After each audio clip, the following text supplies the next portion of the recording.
and suddenly, boom, I got a face full of gas. And then the pilot light jumped and my face caught on fire. Jay Leno has always joked that laughter is his escape, but what if we told you he's been trapped in a place he can't joke his way out of? A basement, two of them actually. One built deep inside his own mind, packed with the pain he never let the world see, and the other, a real one, the place where everything finally exploded in 2022. Both basements are full of fire, secrets, and a truth Jay Leno spent a lifetime burying. Today, we're descending into the darkness of the basements he never wanted anyone to see. The rise from dyslexic kid to comedy king. James Douglas Muir. Leno entered the world on April 28, 1950, in New Rochelle, New York. He would grow up in Andover, Massachusetts, a quiet town where academic excellence mattered and reading came naturally to most children. It didn't come naturally to Jay. Letters scrambled and sentences became puzzles with missing pieces. What teachers now recognize as dyslexia was, in the 1950s and 1960s, often mistaken for laziness or lack of intelligence. His mother, Catherine, had moved from Scotland with minimal formal education but maximum determination. His father, Angelo, came from a loud, boisterous Italian family where humor was currency and storytelling was survival. Catherine would sit with young Jay for hours, her Scottish accent thick as she tried teaching him French vocabulary. When you're dyslexic and your mother has a Scottish accent and she's trying to teach you fourth-grade French, there's nothing funnier, Jay would later recall. It would come out sounding nothing like French. Speaking French with a Scottish accent is hilarious, but behind the humor was a harder truth. Jay struggled up to the point that teachers suggested he drop out. A high school guidance counselor actually recommended he quit school entirely and aim for manual labor jobs. His mother's response became the foundation of his entire philosophy.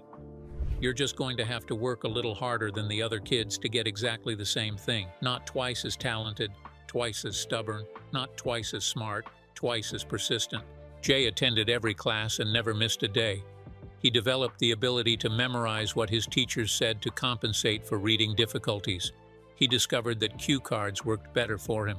So how did a boy who had problems reading become a TV host who would have to read from teleprompters? Jay graduated from Andover High School against all predictions. Then he was accepted to Emerson College in Boston, where he majored in speech therapy, a field that ironically required him to understand the very language processing issues he'd battled his entire childhood. College was where Jay discovered his true calling, but not in classrooms.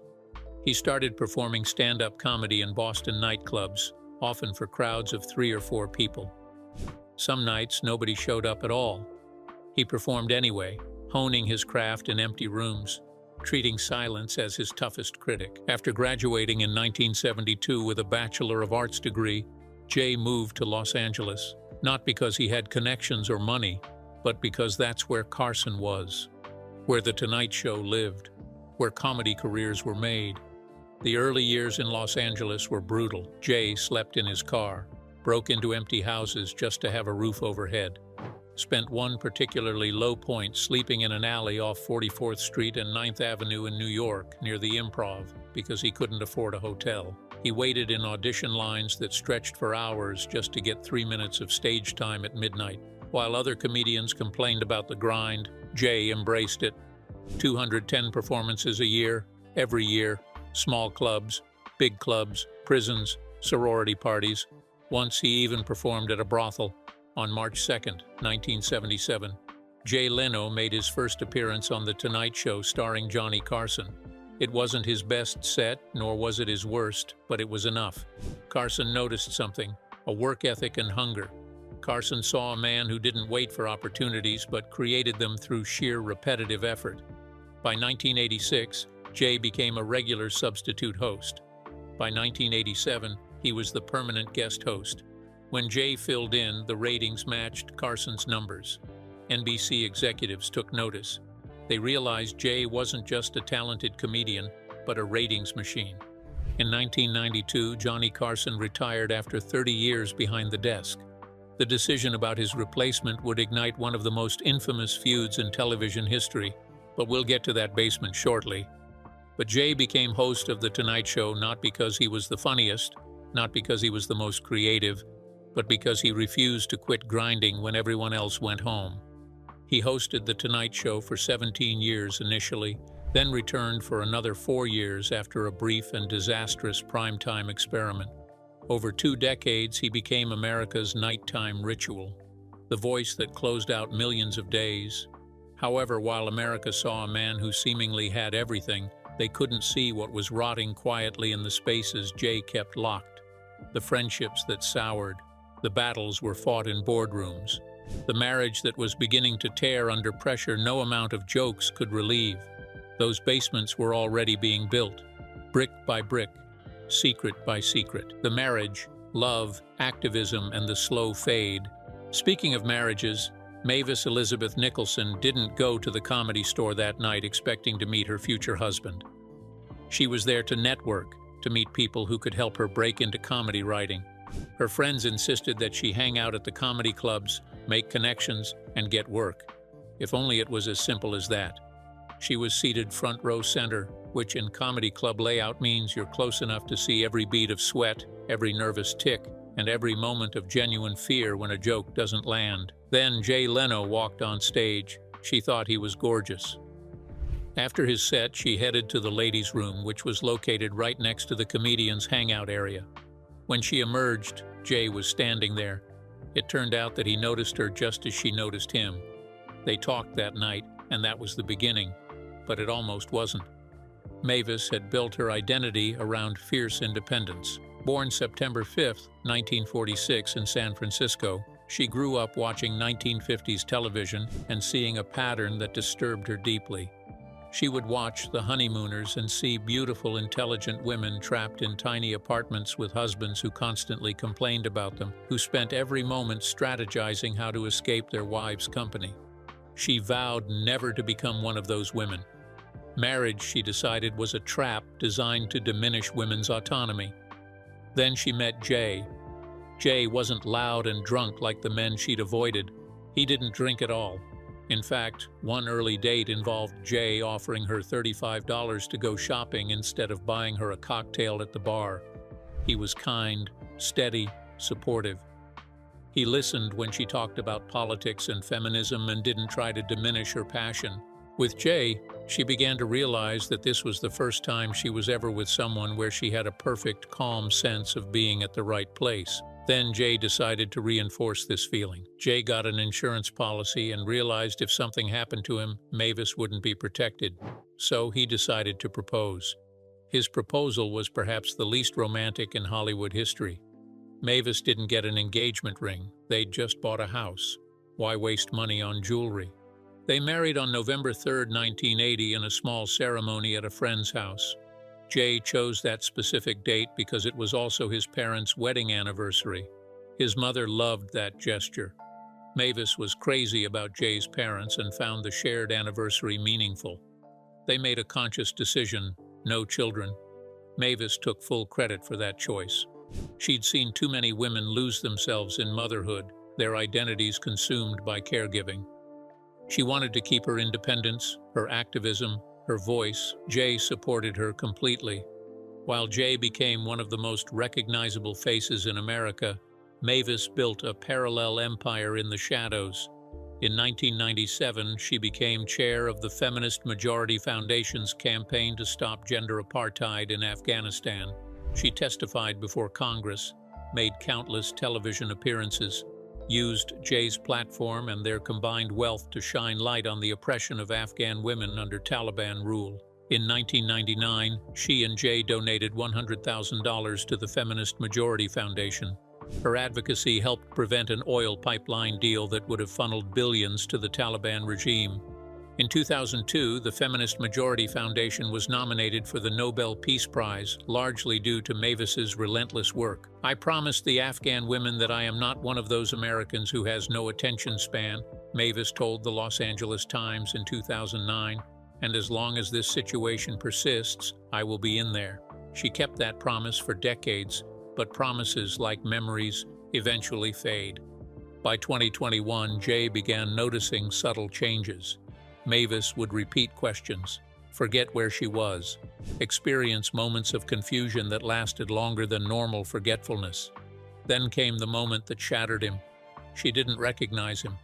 Doctors confirmed his worst fear. Mavis had advanced dementia, specifically major neurocognitive disorder. The woman who had testified before Congress, who had fought for women's rights on the global stage, who had been nominated for the Nobel Peace Prize, was slipping away. Every morning, Mavis would wake up believing someone had just called to tell her that her mother had died.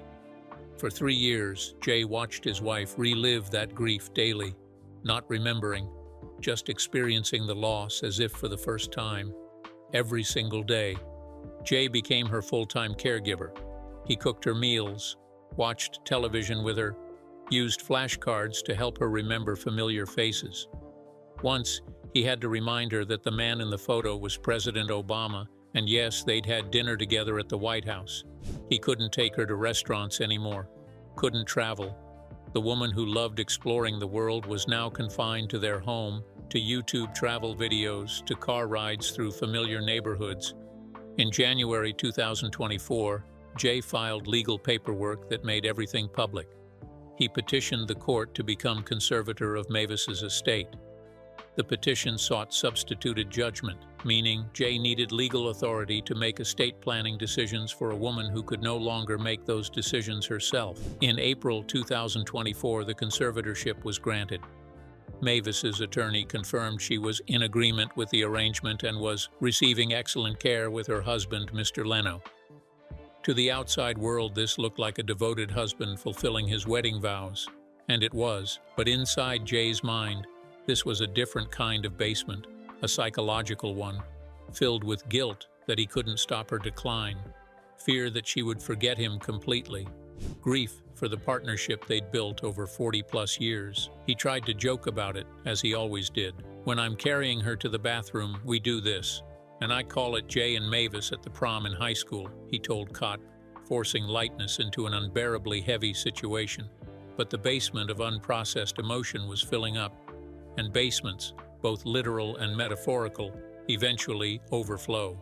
But before we talk about that, let's return to the time Jay became the host of The Tonight Show. The feuds, battles that built the armor.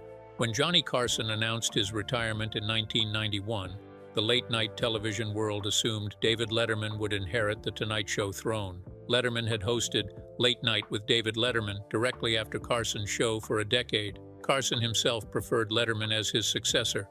The job seemed destined for Dave. Then NBC gave it to Jay Leno. The network's logic was coldly pragmatic. When Jay guest hosted, he matched Carson's ratings. They thought if they promoted Letterman, they would lose Leno to a rival. Letterman felt betrayed. Carson stopped speaking to NBC executives and never spoke to Jay Leno again before his death in 2005. The press painted Jay as a backstabbing villain who'd manipulated his way into the job through secret deals and political maneuvering. Jay's defense was simple. It was NBC's choice to make, and Dave had made some people angry. What do you think? Did Jay betray Dave? Or was the media trying to drive a feud to sell news? Dave left NBC for CBS, where The Late Show with David Letterman went head-to-head with Jay's Tonight Show for the next 15 years. The rivalry became legendary. Jay typically won the ratings. Dave won critical praise. Both men took shots at each other through monologues and interviews, their mutual respect buried beneath competitive barbs. Years later, both would admit the feud was overblown. "The idea that we hate each other is the media makes a big thing about it," Jay said in 2019. "I am a huge fan." But at the time, the public blame weighed on Jay. People called him dishonest, calculating, undeserving. He smiled through it, joked through it, kept showing up to work. Another basement was being built, and yet the number of rivals kept growing. In 2004, Jay signed a contract extension to host The Tonight Show until 2009. But NBC, worried about losing Conan O'Brien to a competitor, promised Conan that he'd take over The Tonight Show when Jay's contract expired. Jay agreed to step aside. He launched The Jay Leno Show in primetime at 10 p.m., a cheaper alternative to scripted programming. The show bombed. Worse, it damaged the ratings of local NBC affiliates' 11 p.m. newscasts, which relied on strong primetime lead-ins. NBC panicked. They wanted to move Jay back to 11:35 p.m. and push Conan's Tonight Show to midnight. Conan refused. He'd waited years for this job. He wasn't moving. NBC offered Conan a $32 million buyout. He took it and left. Jay returned to The Tonight Show in March 2010. The backlash was nuclear. Conan's supporters portrayed Jay as a greedy corporate puppet who'd stolen the show twice. Rosie O'Donnell called Jay a bully. Howard Stern had predicted years earlier that Jay would never willingly give up the show. Even David Letterman joined the pile-on, sarcastically telling his audience not to blame Conan while clearly blaming Jay. Looks like it is not just the media driving the feud between Jay and David. Looks like David didn't forgive Jay for how things turned out between the two of them. Jay tried explaining his position. NBC had 5 years left on his contract. They wanted him at 10 p.m. Then they wanted him back at 11:35 p.m. He was just following network orders. But the damage was done. Jay was once again the villain, the man who couldn't let go, the corporate puppet who cared more about money than integrity.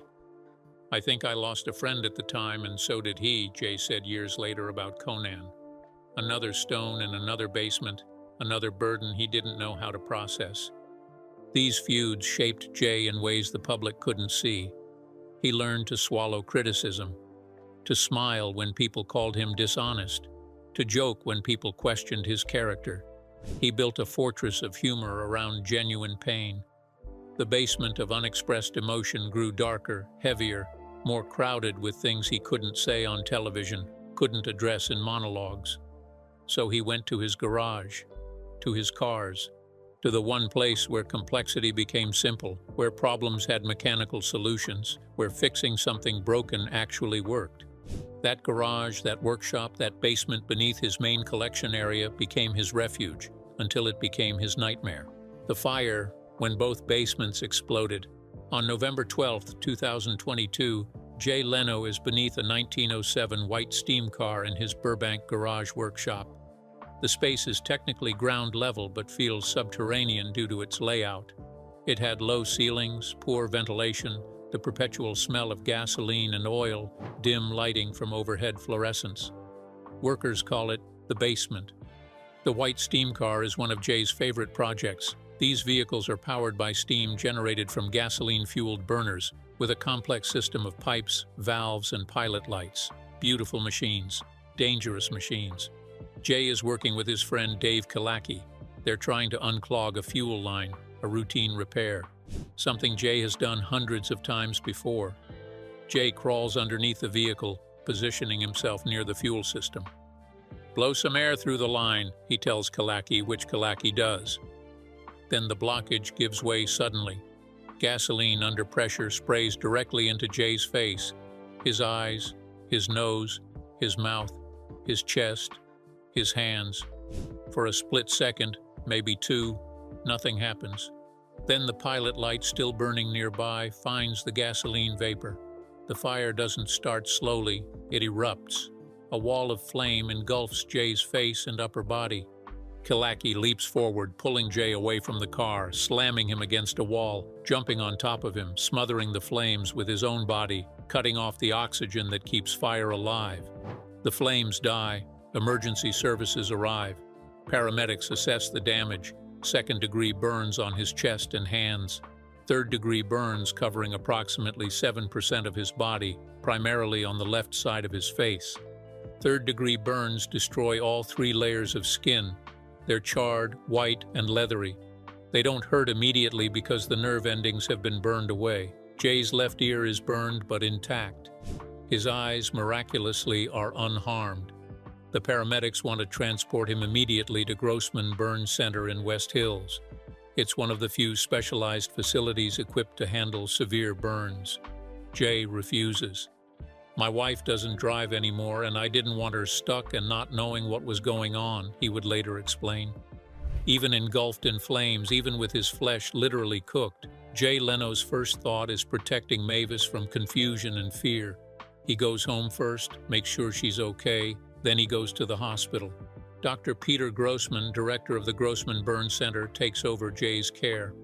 The initial assessment is grim but not hopeless.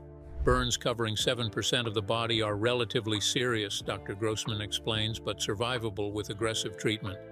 The treatment protocol begins immediately. Jay spends 9 days in the hospital, 9 days of pain management, wound care, grafting procedures, hyperbaric sessions. His face is wrapped, his hands are bandaged. He can't work, can't drive, can barely eat. Mavis stays by his side the entire time despite her dementia. She is obviously very concerned, Dr. Grossman notes. They have a very close relationship. Just 2 weeks after the fire, Jay Leno performs a sold-out stand-up show at the Comedy and Magic Club in Hermosa Beach, California. His face still bears visible scars. His hands are still healing. But he's on stage, making jokes. To reporters outside the venue, he quips, "We got 2 shows tonight, regular and extra crispy." The audience laughs. Jay smiles. He's doing what he's always done, working through pain, joking through trauma, refusing to stop grinding. But this time, something is different. The fire didn't just burn his skin, it burned open his carefully constructed privacy. The world now knew about Mavis's condition. The world now saw his vulnerability. The world now understood that Jay Leno, America's workaholic comedian, was human after all. The literal basement exploded. The metaphorical basement followed. The metaphorical basement, what the fire exposed. Jay's injuries from the November 2022 fire were severe but healable. What happened next was worse. In January 2023, just 2 months after the fire, Jay was test riding a 1940 Indian motorcycle when he smelled gasoline leaking.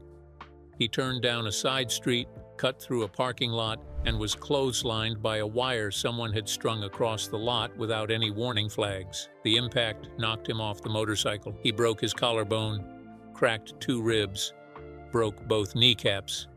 He didn't publicly discuss the motorcycle accident for weeks because news coverage of his garage fire had been so overwhelming. Then, in November 2024, Jay fell 60 feet down a hill near a hotel in Pennsylvania. He hit rocks on the way down, sustaining a massive facial bruise, breaking a wrist, injuring an eye. He still performed his scheduled show that night, then sought medical treatment afterward. "It's so funny you should say that," Jay told reporters. "That was the first accident, okay? Then just last week I got knocked off my motorcycle. I'm 74. The great thing about this age is you don't learn by your mistakes, you just keep doing the same stupid thing." He joked. Of course he joked, but the pattern was undeniable. Jay Leno, the man who spent his entire life working twice as hard as everyone else, was physically breaking down, and he couldn't stop. Or wouldn't stop. Why wouldn't he? Details Jay had kept private suddenly became public, not through leaks or scandals, but through necessary legal proceedings and medical disclosures. The conservatorship documents filed in January 2024 revealed a timeline the public hadn't known. Mavis had been progressively losing capacity and orientation to space and time for several years, meaning while Jay smiled through late-night shows, performed hundreds of stand-up gigs annually, and hosted Jay Leno's Garage on CNBC, he was also watching his wife disappear. While the world saw a man who had it all, Jay was coming home to a woman who sometimes didn't recognize his face. While America laughed at his monologues, Jay was using flashcards to remind his wife who their friends were, who the president was, who he was. The fire didn't create these problems, it revealed them. In April 2024, Jay and Mavis made a rare public appearance at the Feminist Majority Foundation's Global Women's Rights Awards Gala. They presented the inaugural Mavis Leno Award, named in her honor. Jay spoke about his wife with obvious emotion. "I had to smile when I saw that young college girl come out, which reminded me of a young girl I met," he said, trying to hold back tears. She had the same fire. A couple weeks later, I told a story of picking up the front page of a paper with a picture of her. I thought this is going to be a fascinating relationship, and it has been. He hugged Mavis, kissed her head, told the crowd, I couldn't be prouder of her. But in subsequent interviews, Jay opened up in ways he never had before. He spoke about the daily challenges of caregiving, about Mavis waking up every morning believing her mother had just died, about having to feed her, change her, carry her to the bathroom. He explained what it means to fulfill wedding vows. When you get married, you sort of take a vow, will I live up to this? Or will I be like a sleazy guy if something happens to my wife? I'm out banging the cashier at the mini-mart? No, I didn't. I enjoy the time with my wife. I go home, I cook dinner for her, watch TV, and it's okay. He also shared moments of joy. Mavis still gets angry about women's issues. She yelled at the TV while watching an old episode of Hawaii Five-0, where a female character said she didn't understand science because she was just a woman. She still got the fire, Jay said, laughing. It just made me laugh. The literal basement was Jay's garage workshop where he restored vintage cars, where complexity became manageable, where broken things could be fixed with the right tools and enough persistence. The metaphorical basement was everything he couldn't fix. Mavis's dementia, his own aging body, the feuds that left scars on his reputation, the criticism he absorbed silently for decades, the pressure of being America's late-night ritual while his personal life crumbled in private. The fire in the literal basement forced open the door to the metaphorical one. Suddenly, the world saw what Jay had been hiding. Not scandal, not crime, not shame, but profound human suffering dressed in a work ethic so intense it looked like denial. Jay Leno wasn't a villain. He was a man who learned at age 10 that working twice as hard was the only path forward, and he never learned how to stop working, even when working couldn't solve the problem. The disturbing discovery in Jay Leno's basement wasn't evidence of wrongdoing. It was evidence of pain he didn't know how to process except through relentless motion, endless jokes, and the mechanical logic of fixing cars that, unlike people, can actually be restored to their original condition. Jay Leno is 75 years old now. He still performs stand-up comedy approximately 200 nights a year. He still works on his cars. He still takes care of Mavis. He doesn't talk about retirement. "I don't know what that means," he said. "If I retire, what do I do? Sit in a chair and wait to die?" The burns from November 2022 have healed as much as they will. The scars remain. The pain is managed. The skin grafts succeeded. But Mavis continues to decline. She still recognizes Jay most days. She still says she loves him. But the bad days are increasing. The confusion is deepening. Jay uses flashcards to help her remember faces. They watch YouTube travel videos together since they can't travel anymore. He carries her around their home, making jokes about being Jay and Mavis at the prom in high school. He's doing what his mother taught him, working twice as hard to get the same thing everyone else gets. Except in this case, the same thing isn't success or fame or money. It's simply more time with the woman he loves, even as she slowly forgets who he is.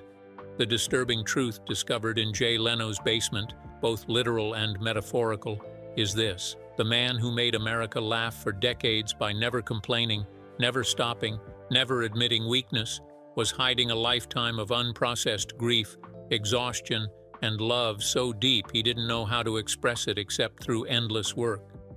The fire didn't create Jay's problems. It illuminated them. And perhaps that's the real lesson. Perhaps Jay Leno's basement is every basement, every private space where we hide the things we can't fix.